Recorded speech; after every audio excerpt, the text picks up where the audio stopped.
Hey, what's up, everybody? Video 44 coming at you in another video. All right, so talk about the Knicks and the Pacers, second round of the playoffs in the Eastern Conference, and this is going to be a interesting series from my mind's eye to try to figure out. I haven't figured out my prediction. We'll do all that thinking on camera as we often do. So the Pacers won two of the three matchups. The first two matchups hadn't had certain trades being made yet. Of course, earlier this season, we had very different teams there. Julius Randle was still on around. He's out for the season. Buddy Yield was still on the team before the Siakam trade. So that's not really to be taken seriously. That first matchup. The second matchup, they had made the Pacers had made the trade for Siakam, but still had Buddy on the team. So it's only but so much of that you really want to pay attention to. The third matchup was the one where you'll see more of a comparable look. And it's one of those situations where the Pacers won that first game, the Knicks won the second game, the third game was won by the Pacers. Pacers winning 2 out of 3. So, that right there gives you a small sample size, but not a real one to really determine what these two teams look like against one another. And the one thing that I can say is there's extreme constants when I look at the Knicks and then I look at the Pacers. When I look at the Knicks, the extreme constant is the rebounding. 2 out of the 3 games, the Knicks were killing them on the offensive boards. The third game, I believe, was the one where the Pacers figured that out and were able to out rebound the Knicks. And that is going to be key for the Knicks.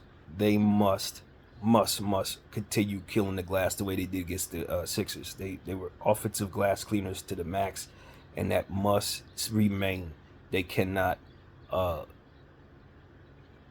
take advantage of that strength of theirs in this series if they want to beat the Pacers.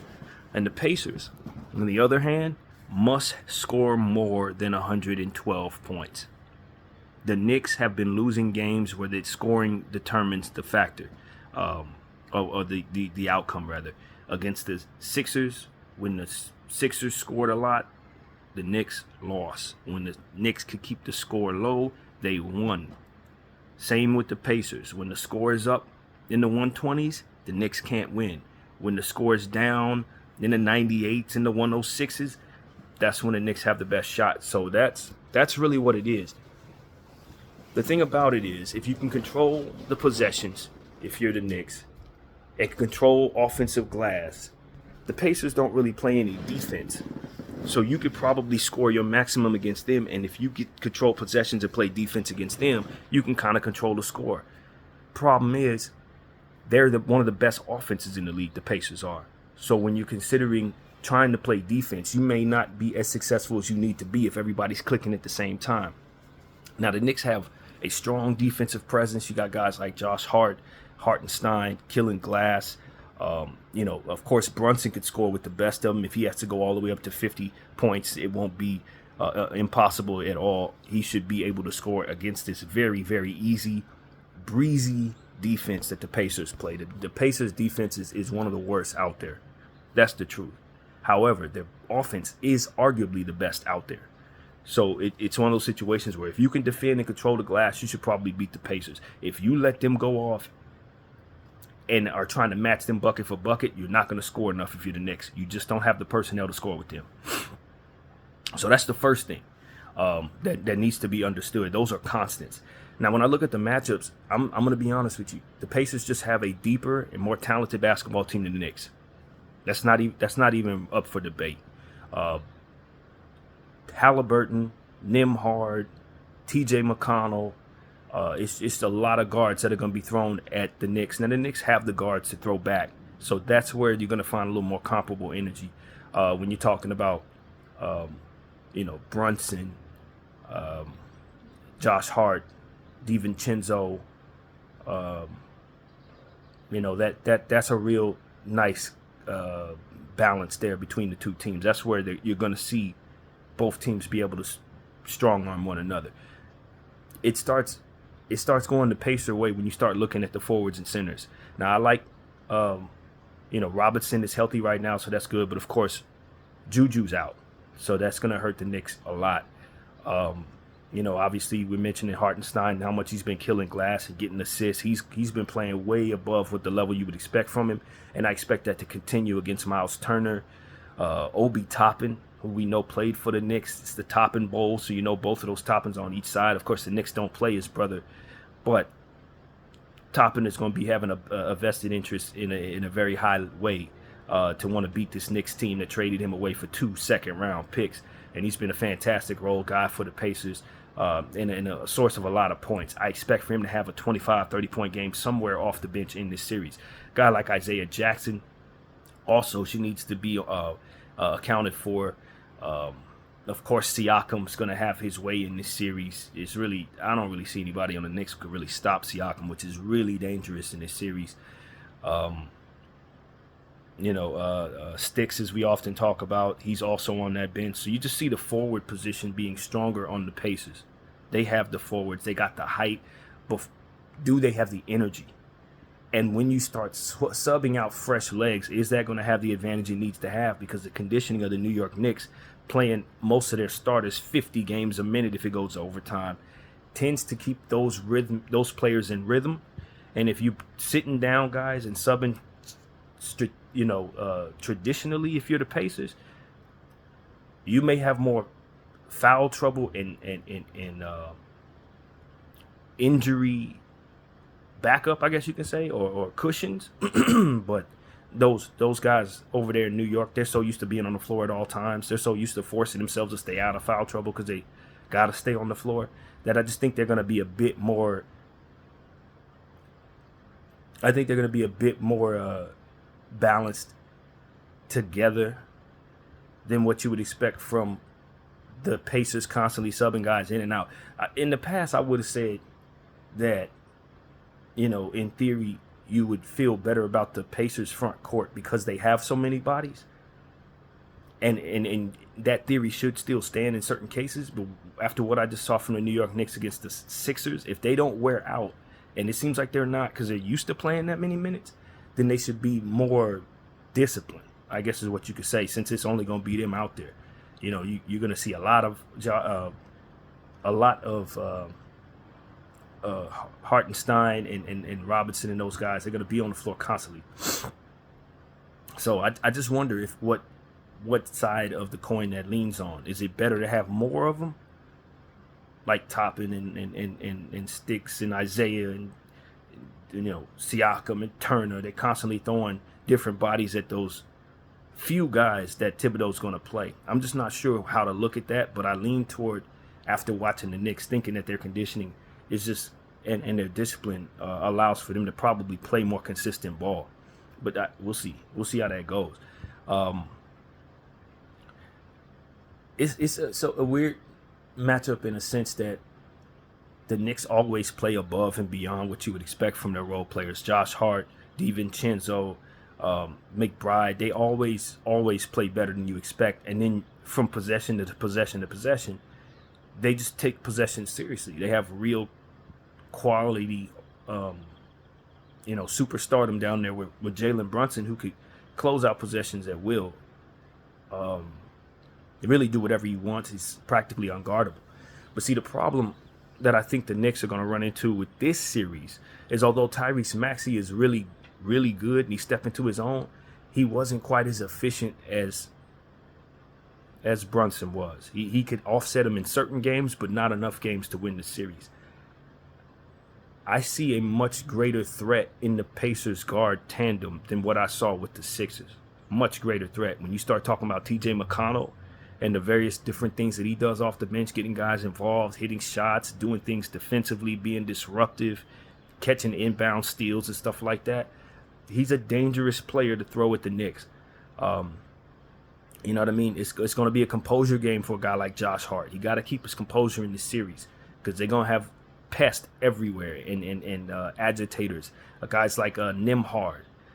He's going to agitate you. He's going to try to get under your skin. He's going to try to bait you into a fight. He's going to defend you like skin. You got to be ready for him. And his ability to stretch the floor, the clutch nature of that guy. Tyrese Halliburton, we already know how cerebral he is, how he gets others involved, rebounds the ball, scores from behind the arc. stretches the floor all the way out to like 45, 50 feet. I mean, Tyrese Halliburton is the problem. He's the problem because at the end of the day, he's recovered from his groin injury. Looks like he's getting back to himself. And even though he can tend to run really cold from behind the arc, he's still an extreme threat from behind the arc. And when you consider the fact that he barely turns the ball over, really ever, and gets these high assist numbers and stuff like that, getting guys involved, I'm not certain he's not going to be the best guard in the series. And I was very certain that Brunson was the best guard in the last series, even though I thought Maxey was going to be a problem. In this series, I ain't sure Brunson's the best guard in the series. I'm not sure of that. Tyrese is that great of a player. Now, Brunson, I think, has been playing better ball than Tyrese as of late, so Brunson could very well end up being the best guard in the series. But that's not a foregone conclusion in this one. It's just not, and that's the problem. The Knicks are really leaning upon Jalen Brunson to be the best player on the floor at all times. And in this series, they're going to really need other people to step up and outplay people that are outclassing them. You don't have a hobbled Joel Embiid on the other side to wonder if he's going to be out of the game, to kind of be slow and stuff like that. That's not happening. You got a very healthy Pascal Siakam, a very healthy Miles Turner, very healthy Obi Toppin. All those guys are looking great right now. They do have some players out for the season. Of course, Ben Mathurin would make them that much more potent of an offense. He's out for the season on the Pacers side, but they haven't had him for a while, and they don't appear to really need him in the way they rotate, especially when you consider Aaron Naismith and how well he's been playing. He's going to defend. He's going to get to the line. He's going to stretch the floor very well. Aaron Naismith is another one of those scrappy dudes, and when you have enough of those on your team, even though they're not a good defensive team, they can still be disruptive. And so that's what I see. I don't know why the Pacers don't play better defense when they do have good defensive players on the team. I don't understand this. But if they don't play defense, they could very well let the Knicks beat them because the Knicks are just going to crash the boards. As I said, they're going to get extra offensive rebounds, giving them extra possessions, and they're going to close those possessions out with good play. That's just what we know. Precious Achiuwa needs to play very well in this series. He's going to have some solid matchups going up against him. Guys that he should be able to do things against. If his number's called, he can't have bad games. He's really important in this series, in my opinion, because of how prevalent that front court of the Pacers actually is off of the bench. Isaiah Jackson, Sticks, and those guys, and Obi, he's going to have to outplay them when he's on the floor. And so we're going to see if he can do that. I have my doubts. That's where I think the Pacers could really attack. Is at that power forward position. They're just going to outclass those guys. But Miles Turner is going to be outworked by Hartenstein. Miles Turner's a hell of a player, but Hartenstein is an energetic dude, highly conditioned, energetic, cerebral, physical. I think to be honest with you, I do think Miles Turner is overall a better player than than Hartenstein. I think Hartenstein is going to outwork him in this series. I'm almost positive of it. And I think this is a big Hartenstein series. But he's going to have to guard the perimeter. And that's where it gets a little tricky for the Knicks. Not only do you have to try to keep up with the score, but you're going to have to find a way to defend those perimeter bigs. Miles Turner, Obi Toppin, they shoot a lot. And the Knicks, they don't really have that strength. Precious ain't really shooting the ball. DiVincenzo, not DiVincenzo, why do I keep saying that? Hartenstein is not really a shooter to my knowledge. I don't think he really stretches the floor at all. And they're going to need to be able to offset that somehow.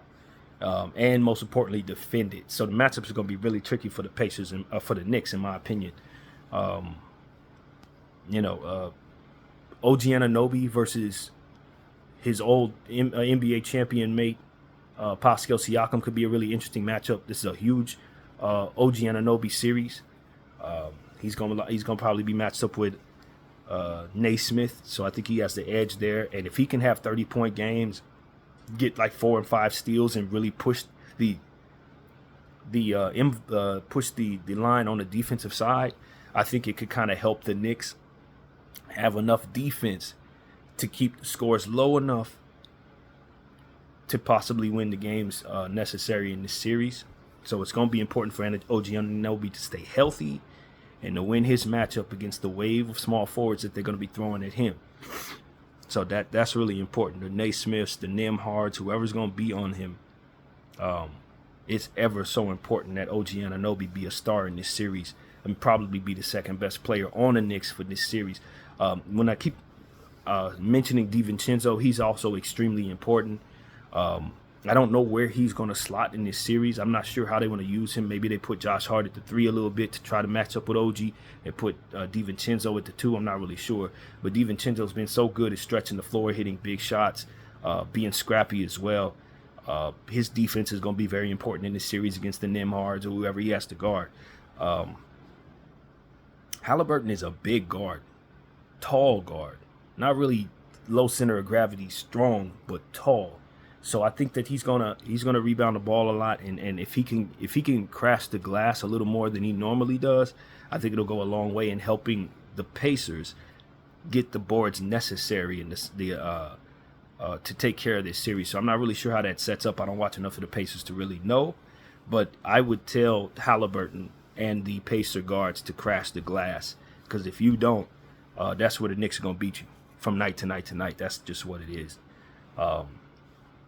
So yeah, man, I'm really not sure, because I don't believe in the Pacers' defense. Their team defense is bad, man.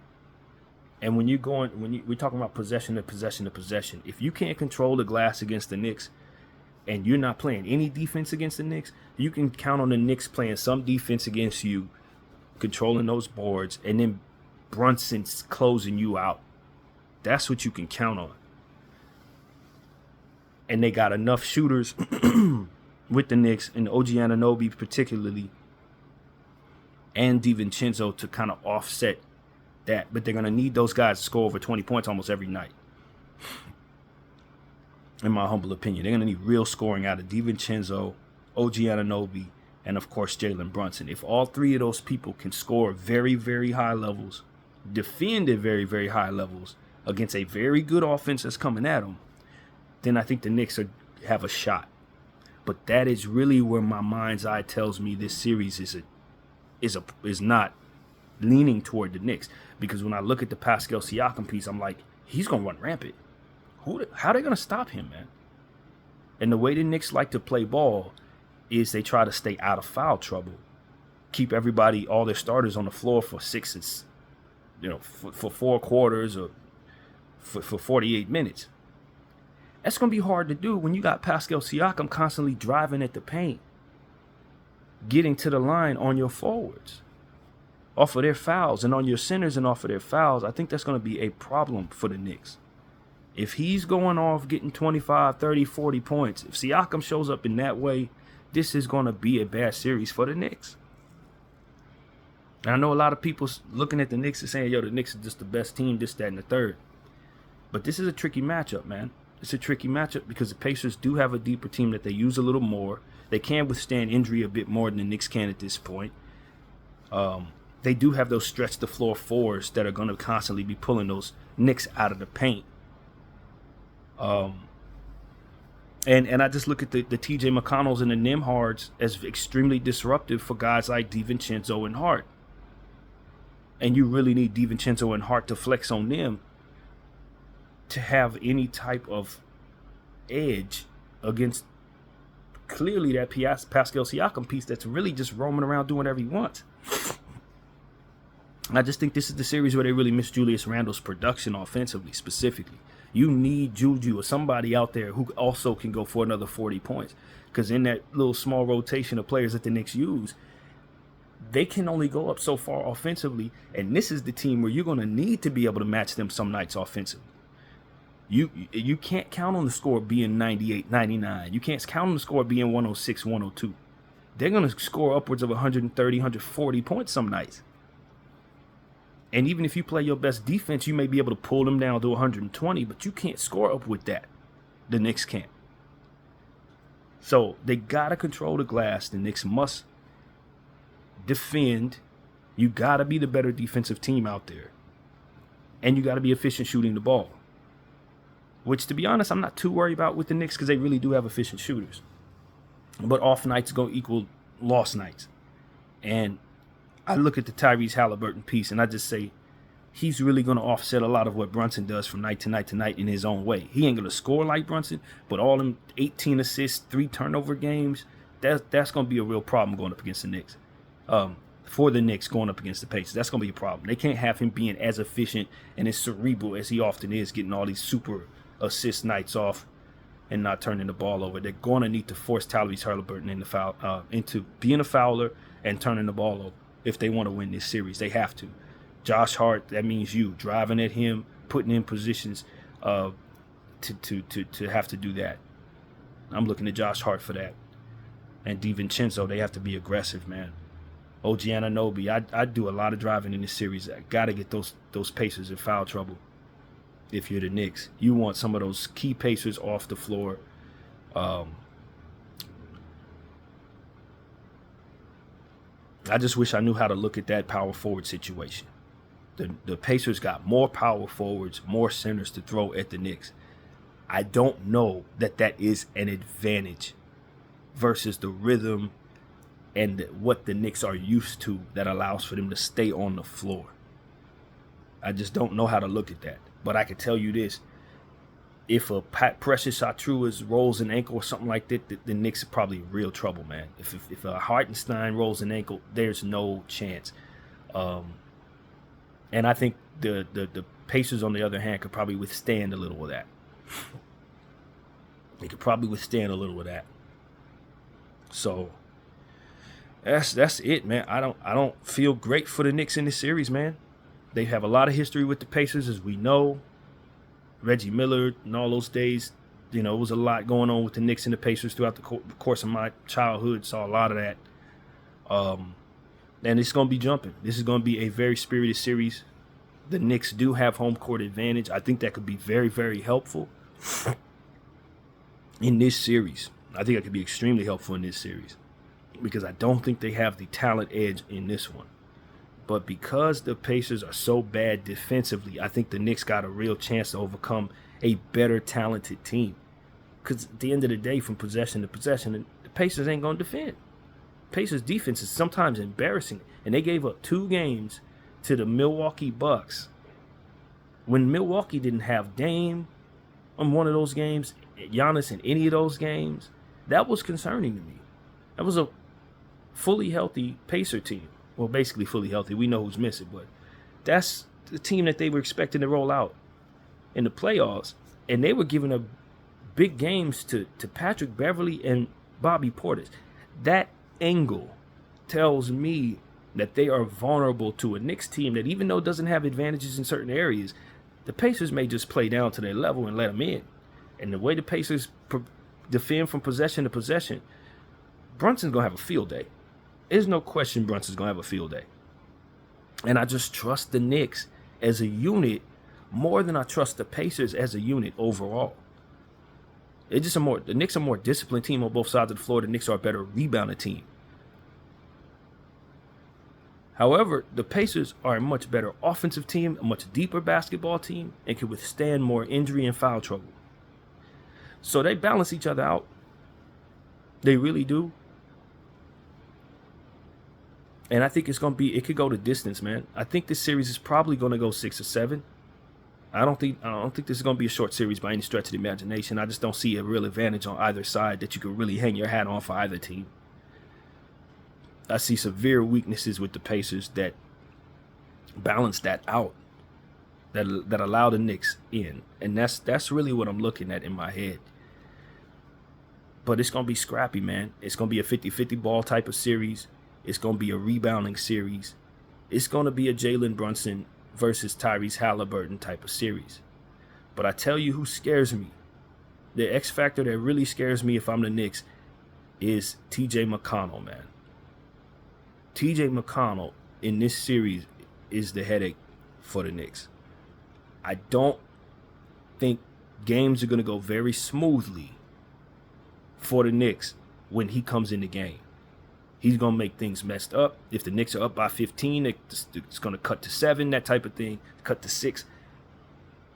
I'm leaning toward this going 7.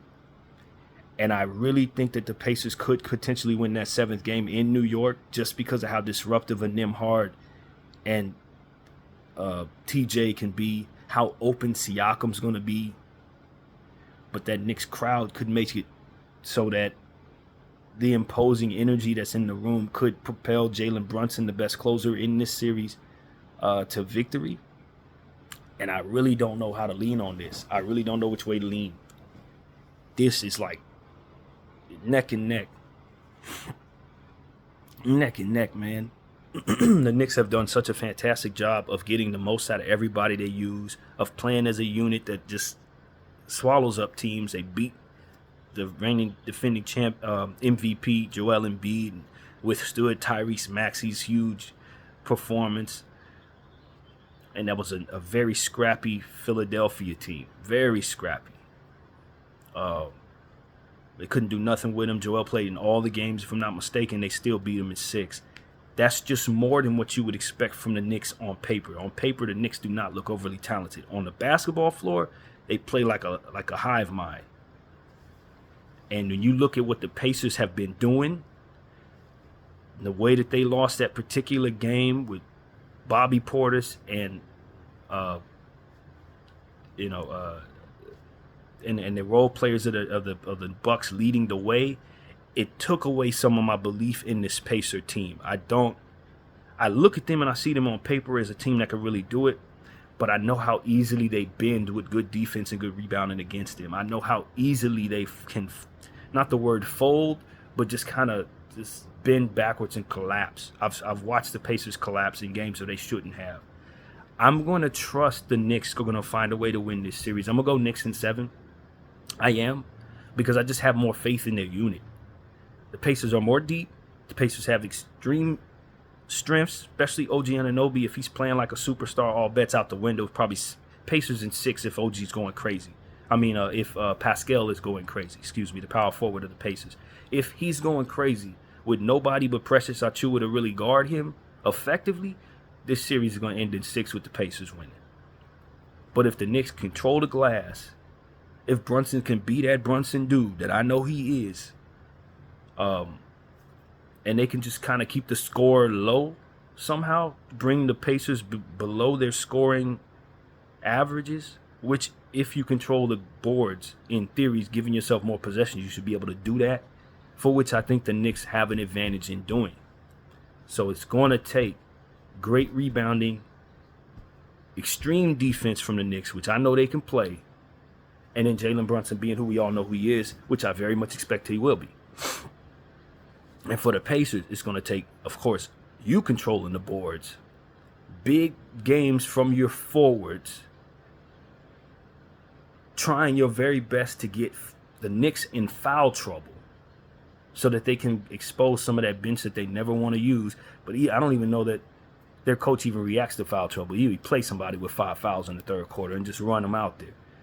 But that's what you want to do. You want to put him in that type of position to force him to try to expose that bench to you, and utilize your guard strengths as you see fit, making sure you keep the right guards on the floor at the right time. Nimhard having a big series, Naismith, TJ. If those guys are having a big series, this could be a real problem for the Knicks. Getting Jalen Brunson in foul trouble can go a long way to help the Pacers as well. So you see strengths on both sides. The series can go a lot of different ways if any of these teams are able to capture their strengths. If they're able to take advantage of those advantages, you can see the series going either way. It could end in 5 either way.